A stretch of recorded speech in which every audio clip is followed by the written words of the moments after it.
you need to know a lot about a little. But now that I'm in knowledge transfer, it's the opposite. I need to know a little about a lot.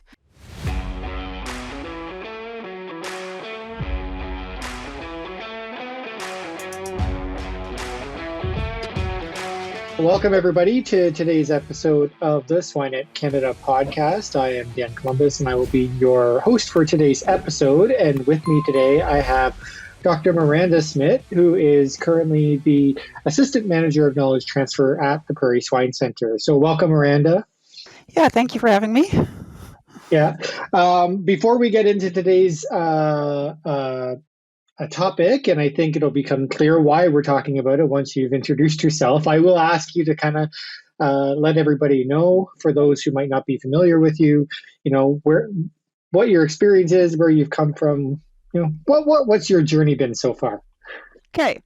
Well, it's not been a standard journey into pork production, I guess. So I was born and raised in a middle-sized town in the Netherlands, had nothing to do with agriculture, but loved animals. So decided to study animal science at Wageningen University.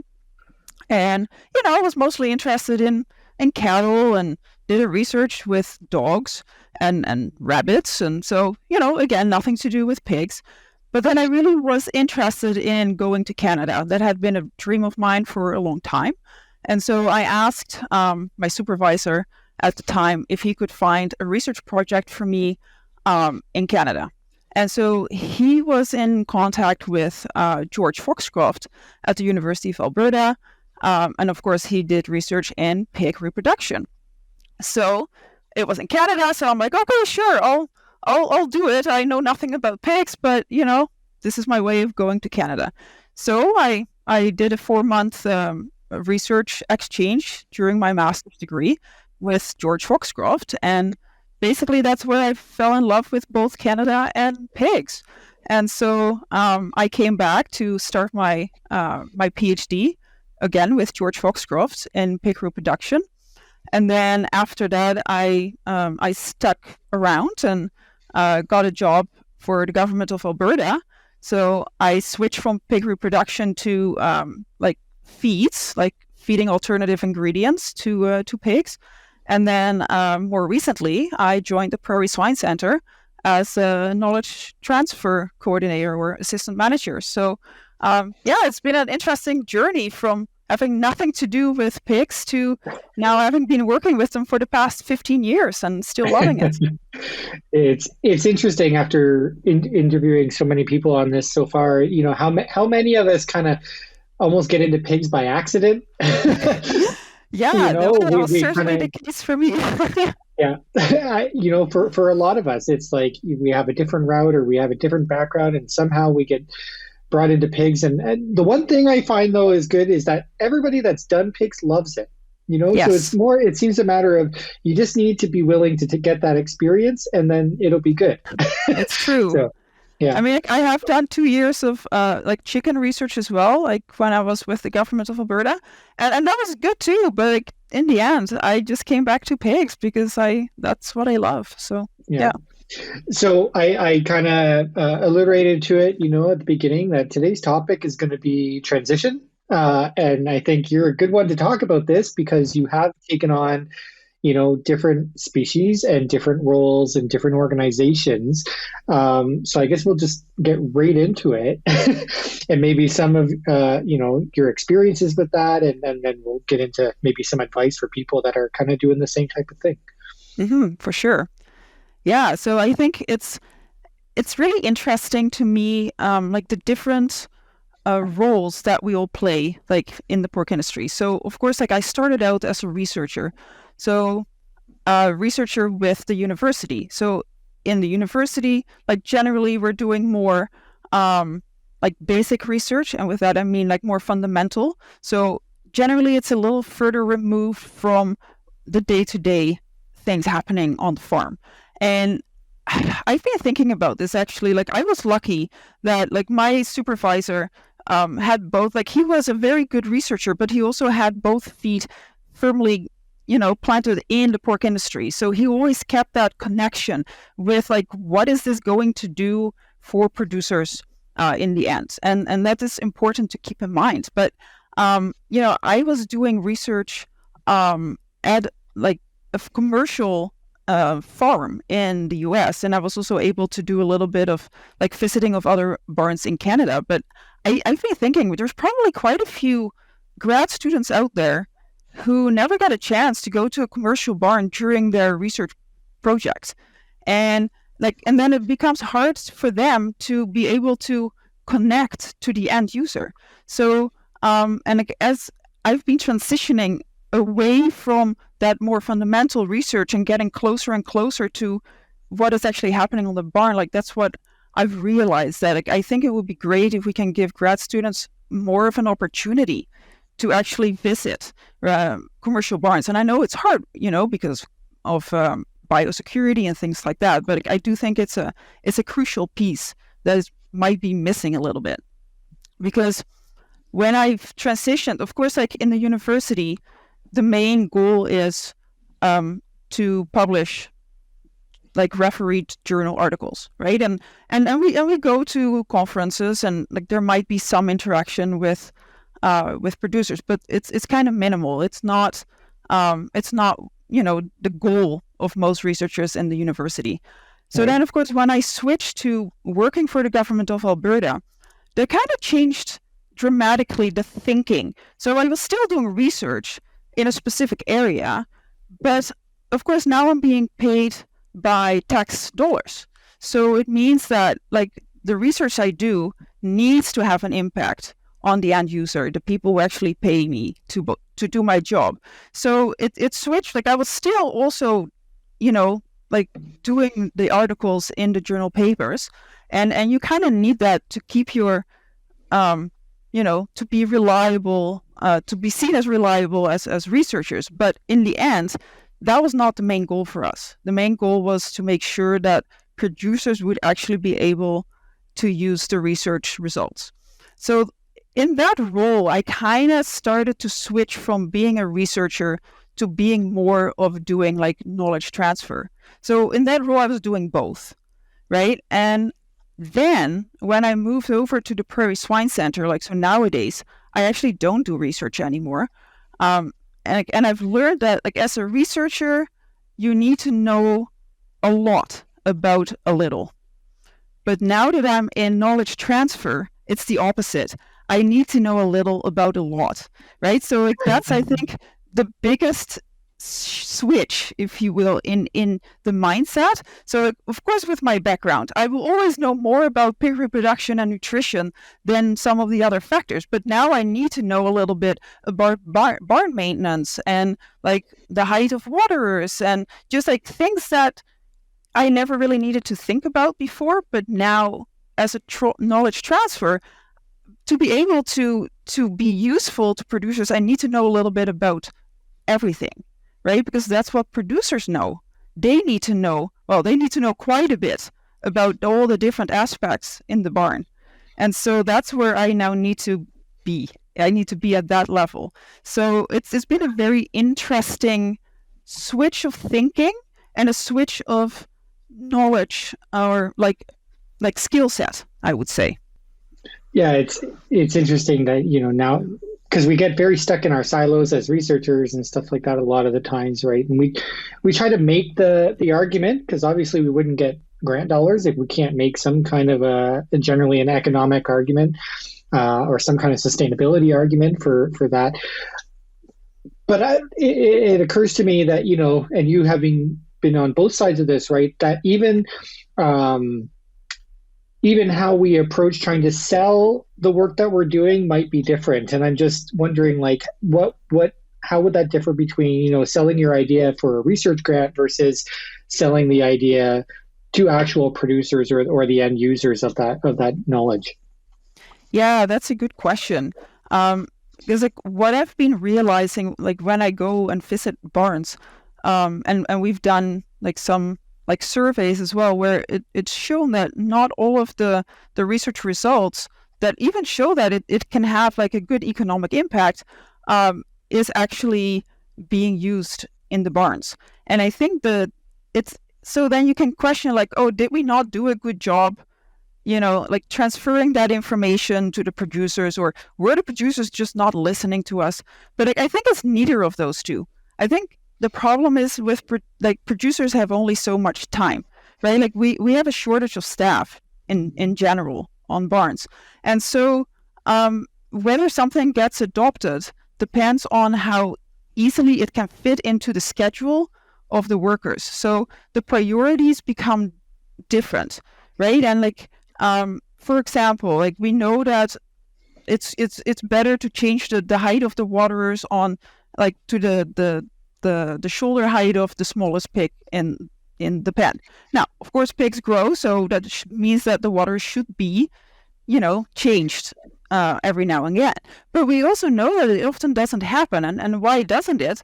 Well, because the feed line broke in the other room and the tractor won't start, and, a pipe froze shut. And so now all these other things are happening and they need to be dealt with today. And so, the waterers can be dealt with tomorrow, except tomorrow we have other issues, right? And so it becomes this whole thing of well, it's not the priority right now.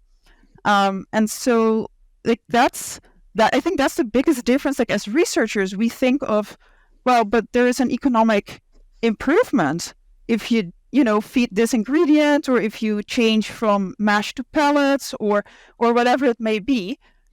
So why aren't they doing it yet, right? Well, that's why I think there's two things. It's a staff shortage, and it's because of that the producers, the managers, don't necessarily have the time to sit down and think strategically about the things that they can change to make improvements, because they have to run to take care of all these things that are just happening. Yeah, it's always putting out the little fires, and then I guess then the question becomes, how do you make it that's the big fire that they need to actually deal with, right? Yes. Well, and I guess with the way the industry has been, with the high feed cost and just high costs in general, I do think it becomes more of a priority now to look at different ways to decrease costs, right? So maybe now there is a bit more of an urgency to look at, again, some of the things that we've already known for years, but were just never implemented because it was never, the top priority. But I think now with the economics down, this is the time to really look at how can I make improvements, and that's where Prairie Swine Centre can help, because we do have a lot of this knowledge from sometimes it's even 15 years old, but it's still relevant, right? Mm-hmm. It doesn't need to be everything we're doing today. A lot of information has been out there for a long time, but just is kind of lost and forgotten a little bit. Yeah. I'm wondering a little bit with the messaging, and a lot of the times we think of the producer as our intended audience, and they are the end user a lot of the times, that they're the ones that we're eventually wanting to benefit. Should we be maybe looking at targeting our message to different audiences, though, within the pork value chain, right? And I'm thinking, because I know this area with nutrition, it might not be the producer that's modifying the diet formulations to make that improvement, right? So are there efforts out there to kind of make sure that the correct message is getting to the right person, or are we just kind of saying, okay, yeah, we'll just put it out there and hope that the right person hears it? Yeah, it's a little bit of both. I do think it's good to have in mind who is going to use this information the most. So in case of nutritionists, or in nutrition research, yes, you're right. Generally it'll be the nutritionist who will be using this information rather than the producer, unless it's a producer that has the feed mill and makes their own feed. But in most cases, it's going to be a nutritionist. So you want to target your message to them. In the same way, we can use veterinarians, right? Because veterinarians are also a group of people that have a good connection with producers. Generally, there is a connection of trust. And so veterinarians can actually help with getting some of this information out, and they're often there to help set up like a whole herd health program and that kind of stuff. So if you do research in more like the health aspect and biosecurity, I would say veterinarians are a really good group to target. So then it becomes a question of like, where do these groups get their information? And like sometimes it's general. Like for example, we use like LinkedIn and our website and things like that. And so anyone who is looking for information can come to that at their, in their own time. But you can also think of like, are there specific conferences specifically targeted for veterinarians or nutritionists or, other professionals that you can help then? Because like they have those connections with producers. So yes, you're right. It's not just the producer that we're talking to. It's the end user, but it's not necessarily always the person who is using this information. Yeah, it just because I always think it's interesting when you have conferences and you get the feedback or you hear people and they're like, well, I didn't get anything from that presentation, or I didn't. And it's like, well, but that doesn't mean that it wasn't meaningful or that there wasn't useful information in there, but not everything is going to be something that you're going to take home yourself and use. For sure. Right. But at the same time, sometimes, like for example, if you're talking about nutrition and you gave a presentation and there was a producer in the audience who said, well, this kind of went over my head. I didn't quite understand it. But if you can get it, like if you can have the take home message, like to the level where they can understand what it will do to their farm, then they can go talk to their nutritionist. They can go and say like, hey, I heard about this. Can you tell me like how we can incorporate this or how this may help me? Right. So even though they may not necessarily because I don't understand all of the nutrition stuff and I'm a nutritionist, people get so into, they're very focused into one area and like it's very specific. And again, like if you haven't been working in that area for years, like, yeah, some of it will go over your head. But as long as the take home message is clear and why this is important and how this can help, then they can go talk to someone who does understand it, right? And so I think that, yes, you're right. Like it's still a good message to get out there as long as you can break it down to why this is important. Yeah. It is something that we try to instill in the graduate students when they're putting their presentations together. I know at least at the SAS Pork Symposium, that competition where we outline specifically your audience is the end user. So you need to make it, that they can understand it. And we've even gone with the 3-minute thesis is a very interesting way to do it because I tell my students this all the time. If you can't explain what you're doing in 3 minutes, nobody's going to know what you're doing, and you clearly need to do a little bit more work on it so that you understand it as well. Right? You've heard that. What is it? If you can't explain it simply, you don't understand it enough type thing. That's right. So, but it's also because they need to be able to take that information and use it. And if it goes over their head, what's the point? Right? Yes. Yeah, you're right. Yeah, I sometimes people say like you need to dumb it down. Like I don't like those words because it's not dumbing it down. Like these people are very well educated and they know a lot, but they have not been doing this for 3 years in a row, right? Like they there's a different level of knowledge. Like they will know way more about other stuff that the researcher doesn't know about. So it's not dumbing it down. It is just it's finding the common ground. That's what you need to do. You've like, what do they know that I know? And like, that's where you start. And from there you can, build up on, what you've been working on, but try to keep it into like understandable terms, right? Like all the jargon, the like, if you go with the ADG and the ADFI and yeah, sure, like a lot of people will know what the hell, but there's plenty other ones that we're like, what? Right? So keep it understandable for everyone. Don't just assume that everybody knows what you know. Yeah. I guess the question that I have, and this kind of leads into, because I want to ask about advice that you would have.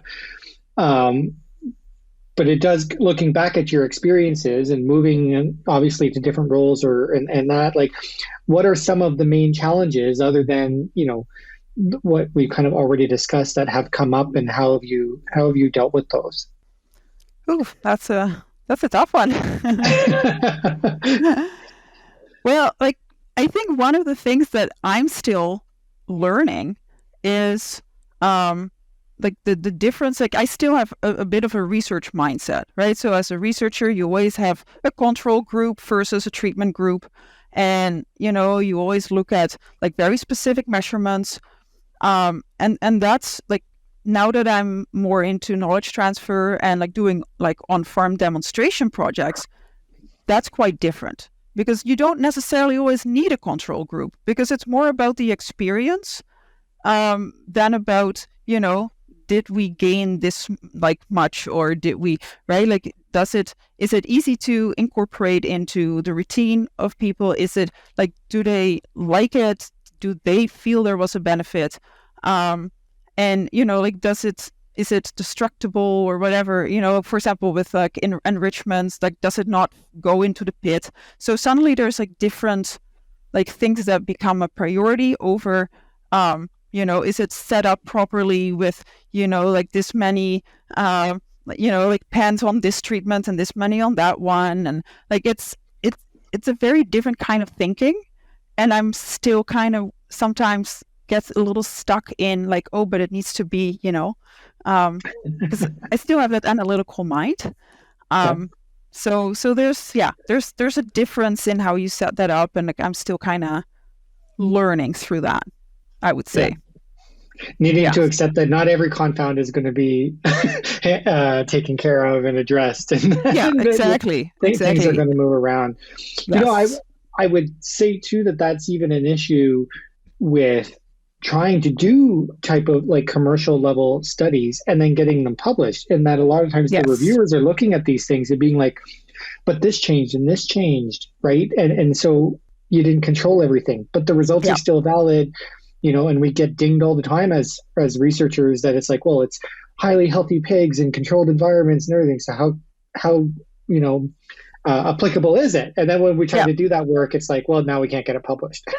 Yes. Yeah. Yeah. Well, and that's why I'm saying like it becomes a different priority of like instead of publishing, like it's more about like sharing the experiences between producers and like so you do the highly controlled research, in the research facility, and that is what you publish, and then based on that you bring it to commercial farms and like make some adjustments so to make it work in that environment, but not with the end goal to get it published. Because yes, you're right, like it's the reviewers will say like, oh, but it was not controlled enough because you didn't account for this factor and that changed halfway through, and so yeah, that becomes very hard to get published. But that's the reality of commercial barns.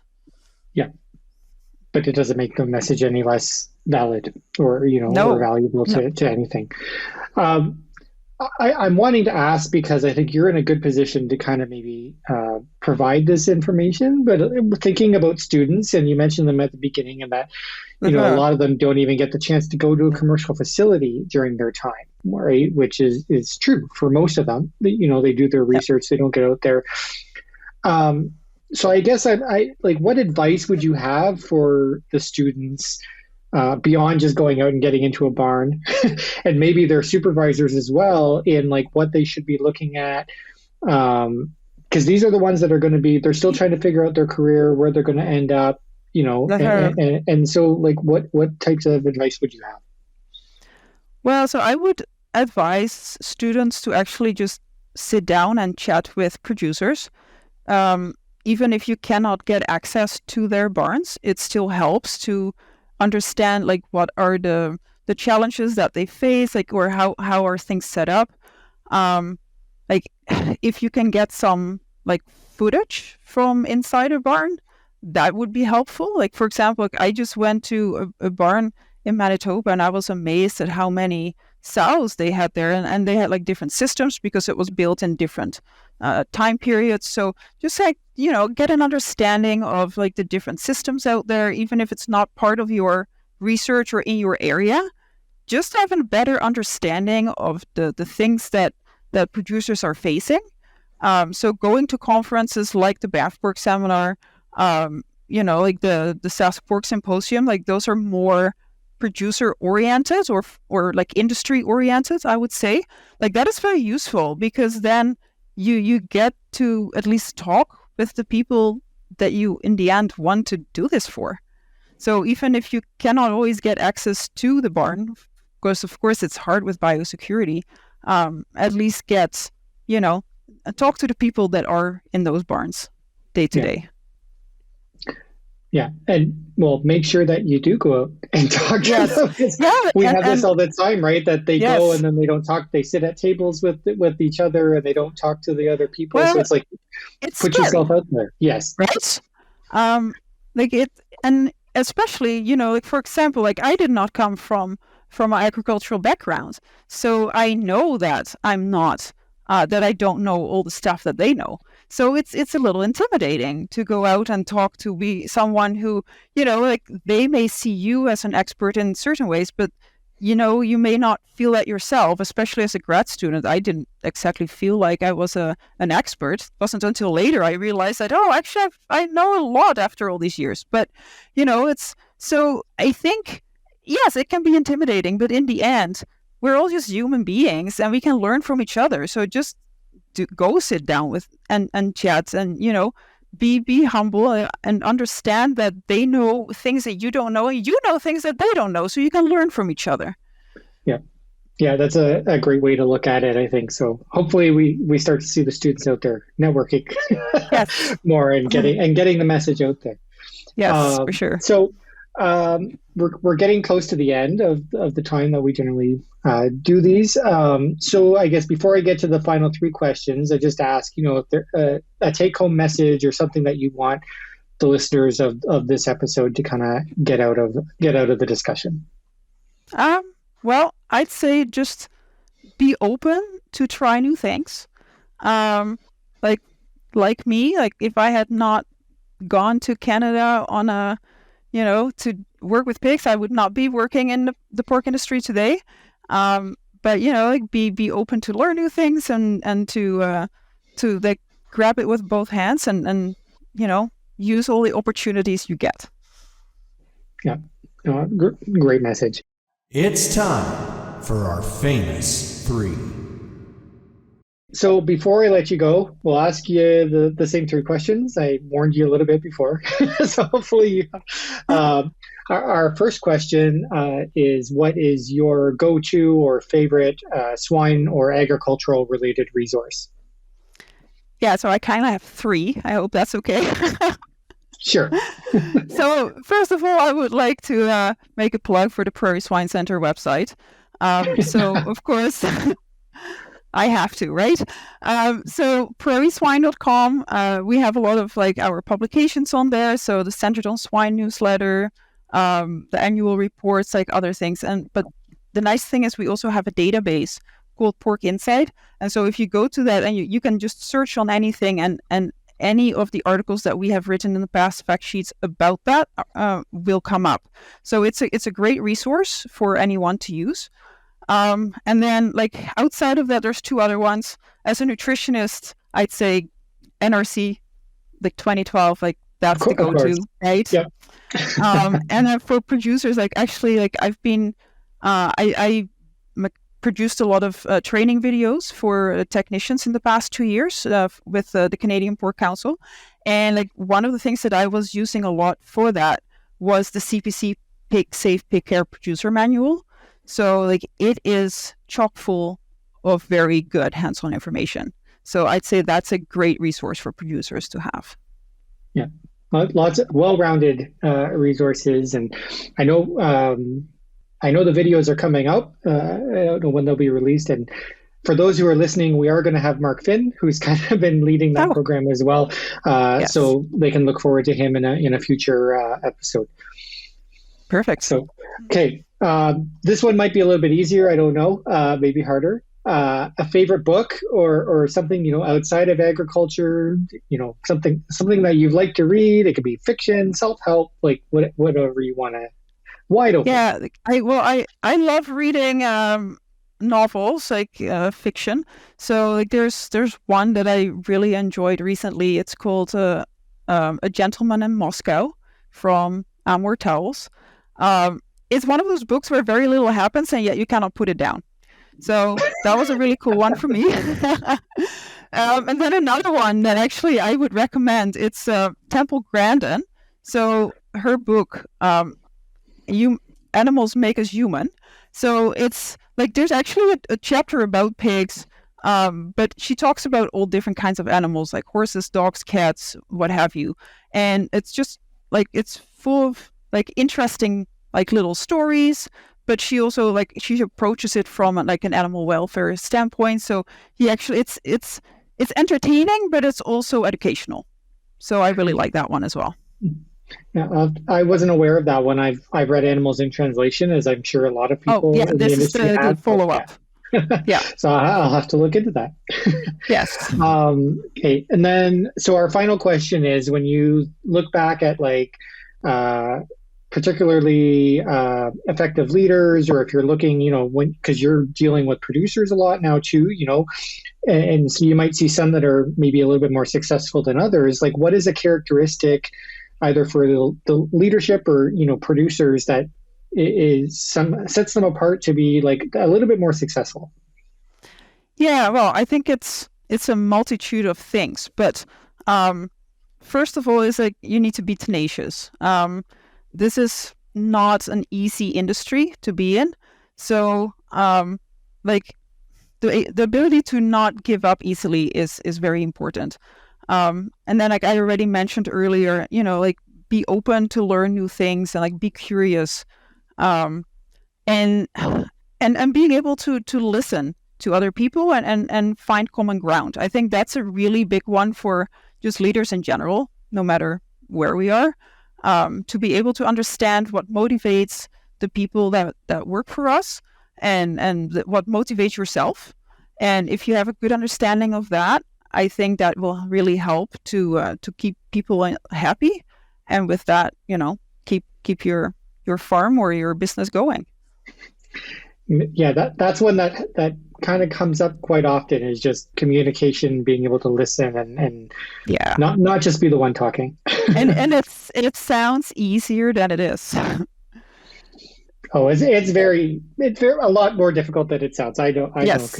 Like, especially as researchers, we get into being the ones that are always like, no, this is my idea, and not so much the other way around. So, yeah, we can all probably take a lesson from that and step back once in a while and listen a little bit more. So, okay, well, Miranda, I think that brings us to the end.